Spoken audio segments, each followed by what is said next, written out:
अगर आप चाहते हैं कि अगला वीडियो आपको सबसे पहले मिले तो मेरे चैनल को सब्सक्राइब करना ना भूलें। हाँ, शेयर भी लाइक भी करें। जय हिंद, जय भारत। कि हम कहीं जा थोड़ी रहे हैं, हम तो कण कण में व्यापक हैं, सबके मन में, सबके तन में श्वास के रूप में भ्रमण कर रहे हैं। हमको जब भी जहां भी देखोगे वहीं पर पाओगे।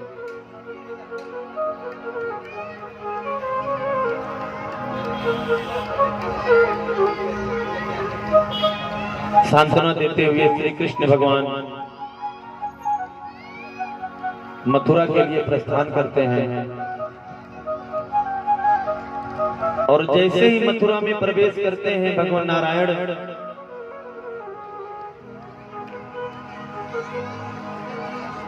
तो गोप वाले लोग सोचते हैं कि आप तो सुंदर सा वस्त्र पहने हैं, आप तो सुंदर सा टीका चंदन लगाए हुए हैं और हम लोग तो ऐसे फटा पुराना वस्त्र पहन करके चल रहे हैं। तो कन्हैया से कहते कि हे कन्हैया, आप तो अपने ननिहाल जा रहे हो, तो सज धज करके जा रहे हो और हम लोगों का तो फटा पुराना वस्त्र है, हम लोगों के लिए भी कोई व्यवस्था कर दो। कन्हैया कहते हैं कि मथुरा के राजा जो हैं वो हमारे मामा जी हैं और आप लोग चिंता मत करो, आप सबके पूरे शरीर के अलंकार की शोभा को बढ़ाने के लिए हमने पूरे साधनों की व्यवस्था कर रखी है पहले से। जैसे ही नगर में प्रवेश करते हैं तो सबसे पहले किससे मुलाकात होती है? धोबी से। धोबी से जब मुलाकात होती है, बाबा जी थोड़ा रुको, मुझे कंस जी के दरबार में जाना है, क्या आपको मार्ग पता है? तो जो बाबा जी थे, जो वस्त्र धोते थे राजा कंस जी के, वो बोले कि मैं उनका सेवक हूं, मेरा काम है उनके वस्त्रों को सुंदर साफ करना, व्यवस्थित करना, और मैं उनके घर पे ही जा रहा हूं इस वस्त्र को लेकर के। तो बोले कि आपको पता है वो कौन है? बोले नहीं। बोले वो हमारे मामा जी हैं और ये जो हमारे साथीगण हैं, गोप वाले लोग हैं, इनके जो तन पे वस्त्र है वो बड़ा मैला हो चुका है, गंदा हो चुका है,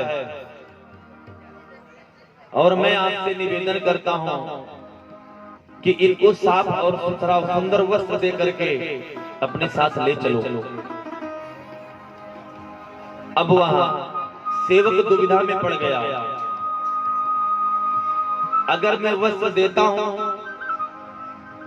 तो दरबार में लेकर के क्या जाऊंगा, अगर वस्त्र नहीं देता हूं और कन्हैया यदि इस बात को बता दिए मामा को तो मुझे बड़ी डांट पड़ेगी।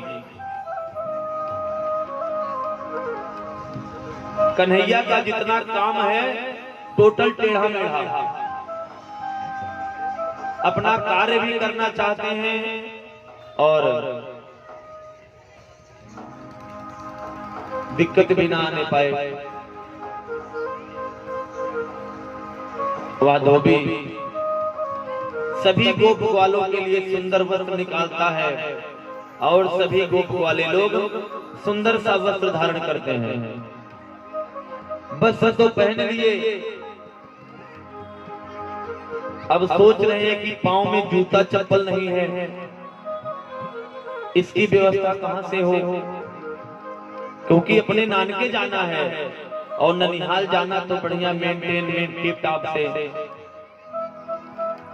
तो कन्हैया से कहते कि हे कन्हैया, वस्त्र की तो व्यवस्था हो गई, पांव में जूते चप्पल नहीं है, इसकी व्यवस्था करवा दो। तो कन्हैया कहते हैं कि दाऊ भैया अभी थोड़ा रुको,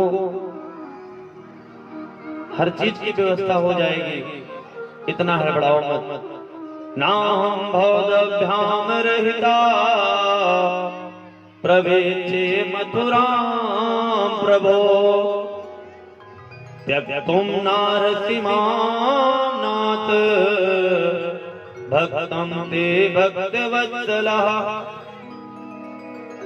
अभी मथुरा में प्रवेश कर रहे हैं और अभी से मांगने की इच्छा इतनी जागृत मत करो।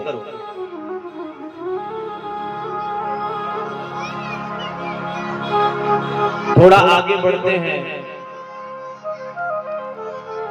तो कंस मामा के दरबार में जो बूट पालिश करने वाला सेवक लगा था उसकी दुकान पड़ती है सामने।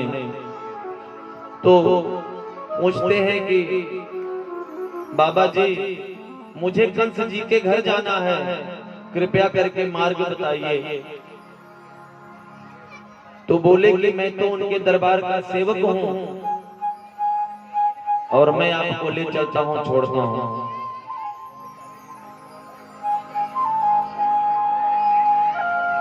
तो ग्वाल वाले लोग कहते हैं कि हे कन्हैया, यहाँ पर तो बड़े सुंदर सुंदर बूट और चप्पल लगे हैं, एक एक लेके पहन लेते हैं।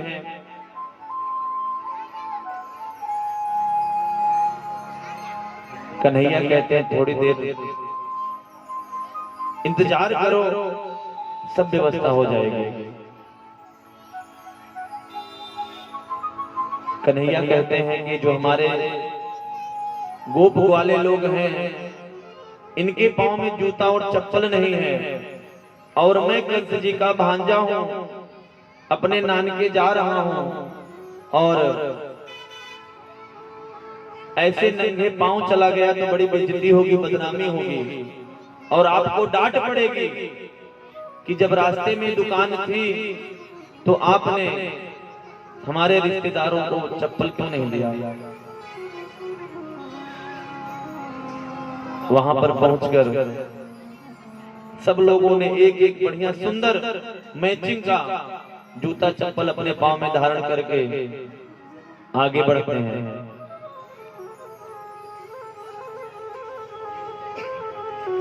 तो सभी ग्वाल वाले लोग कहते हैं कि सुंदर वस्त्र की व्यवस्था हो गई, सुंदर जूते चप्पल की व्यवस्था हो गई, ये मस्तक बड़ा सोना सोना लग रहा है, थोड़ा सा चंदन टीका लग जाता तो बड़ा आनंद आता,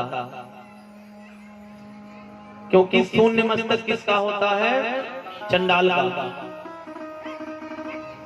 ब्राह्मण क्षत्रिय वैश्य शूद्र कोई किसी भी वर्ण का हो लेकिन शून्य मस्तक नहीं होना चाहिए। और इस चंदन से कई प्रकार के फायदे होते हैं। यदि आपके मस्तक में चंदन टीका लगा है, रास्ते में आप सफर कर रहे हो, कहीं जा रहे हो, किसी प्रकार की दुर्घटना होती है, जो भी प्राणी उस रास्ते से गुजरेगा अगर उसकी नजर आपके मस्तक पर पड़ेगी तो और किसी के साथ किसी के मन में प्रेम जागे ना जागे, लेकिन वो देखेगा कि एक ब्राह्मण है, क्योंकि इसके मस्तक पे चंदन लगा है और इसकी सहायता हमें करनी चाहिए। जाने अनजाने में आपसे किसी प्रकार की गलती हो गई तो चंदन और शिखा को देख करके बोलेंगे कोई बात नहीं, ब्राह्मण है, धर्मात्मा है, धर्म के रक्षक हैं, क्षमा कर, माफ कर। चंदन से कई प्रकार के फायदे होते हैं। मस्तक को शीतलता प्रदान करता है यह चंदन, विकार प्रवृत्तियां नहीं आने देता है इस मस्तक दिमाग के भीतर, सद्बुद्धि की प्राप्त होती है।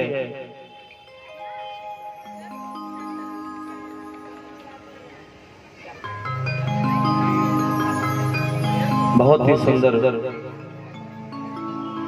गोप वाले लोग कृष्ण भगवान के साथ में जब मथुरा में प्रवेश करते हैं, जब चंदन की बारी आती है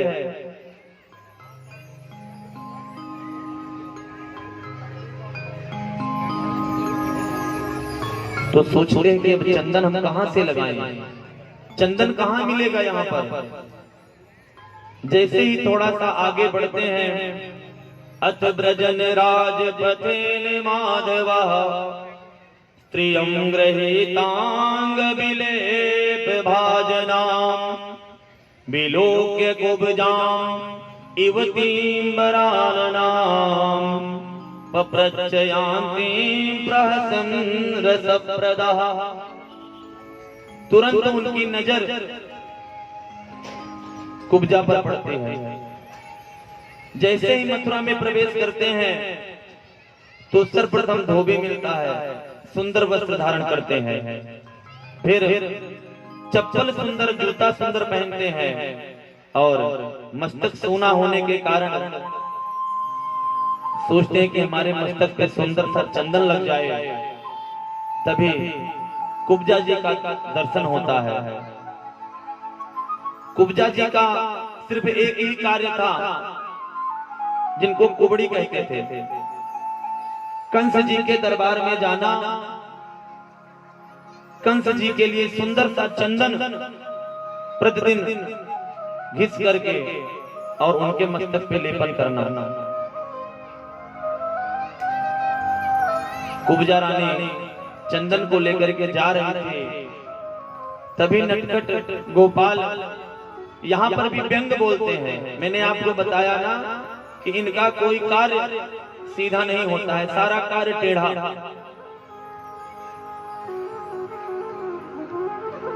तीन जगह से कुबड़ी थी और ये उनको क्या कहते हैं कि हे सुंदरी, जरा हमारी बात सुनिए। सुंदरी का नाम देते हैं तो कुब्जा कहते हैं कि आज तक तो मुझे इस नगर में इस नाम से कोई बुलाया नहीं। सब लोग कुबड़ी कुबड़ी करते थे और ये सुंदरी का नाम किसने दिया? पीछे मुड़ करके देखते हैं तो नटखट गोपाल अपने ग्वाल बालों के साथ में खड़े होते हैं। का तुम बरोर्वदेत दुहानुलेपनम कस्यांगनेव कथयस्व साधुनः देहावयोरंग विलेपमुत्तमम् श्रेयस्तस्तेन चिराद विद्यते। हे सुंदरी, तुम कौन हो? यह चंदन किसके लिए लेके जा रही हो? कल्याणी, हमें सारी बात सच सच बताना। जब कुब्जा इस प्रकार का शब्द सुनते हैं तो मुस्कुराती हैं, हंसती हैं कि सारा जमाना तो मुझे बोली बोलता है, आप भी बोल लो, क्योंकि मैं हूं ही कुबड़ी, तो सारा जमाना तो हमें कुबड़ी कहता है और आप मुझे व्यंग बोल रहे हो। मैं किस तरफ से आपको सुंदरी दिख रही हूं? गुस्से में, क्रोध में आकर के कृष्ण भगवान कहते हैं कि मैया आप सत्य में सुंदरी हो, बहुत ही सुंदरी हो आप। वो मूर्ख हैं जो आपको कुब्जा और कुबड़ी कहते हैं, सत्य में आप सुंदरी हो। ये जो चंदन आप लेके जा रही हो, मैं निवेदन करता हूं कि इस चंदन को हम सबके मस्तक पर लगा दो और शीघ्र ही आपका कल्याण होगा। दास्यस्महं सुंदर कंस सम्मता त्रिवक्र नामानुलेप कर्मणि मद्भवावितं भोजपतेरते प्रियं बिना युवां को अन्यतमस्तदर्हति।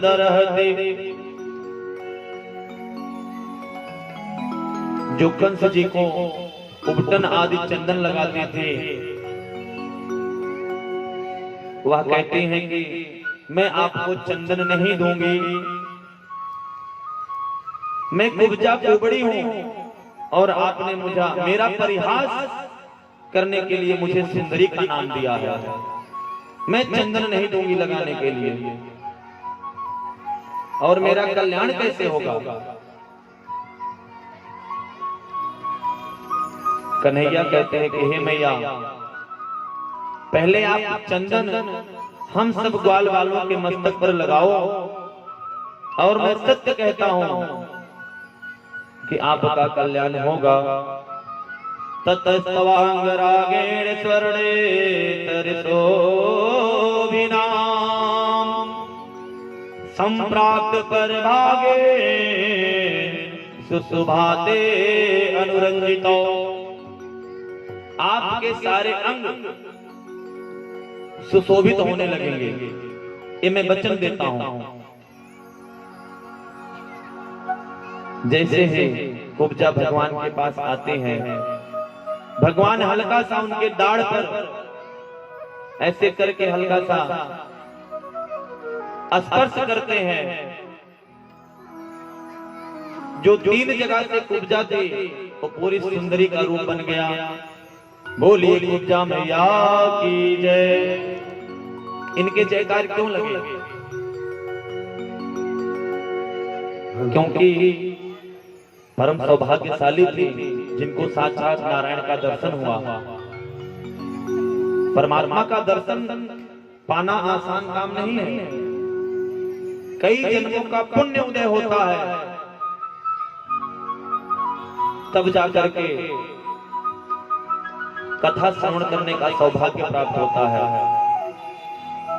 जब कथा श्रवण करने के लिए कई जन्म का पुण्य उदय होता है, तो परमात्मा का दर्शन पाने के लिए तो पता नहीं कितना पुण्य का कार्य करना पड़ेगा।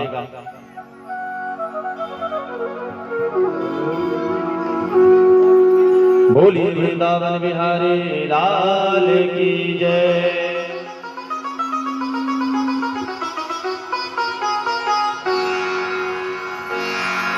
मेरा आपकी कृपा से सब काम हो रहा है। जो प्रभु के आश्रय रहते हैं, जो परमपिता परमेश्वर के शरणों में अपनी गति और मति को बनाए रखते हैं, उनका जीवन में कभी अनिष्ट नहीं होता। और आज मैं बहुत धन्य हो गया, अनुज जी भी धन्य हो गए कि हमारे और प्रकाश पांडे जी आशीर्वाद देने के लिए पधारे हैं। एक बार और प्रकाश पांडे जी के लिए जोरदार ताली मार दें। ये संतोष उपाध्याय अगर आपके बीच में जागरण और भजन कीर्तन करता है तो इनकी बहुत बड़ी महानता है, वरना ये संतोष तो कब का बिखर गया होता।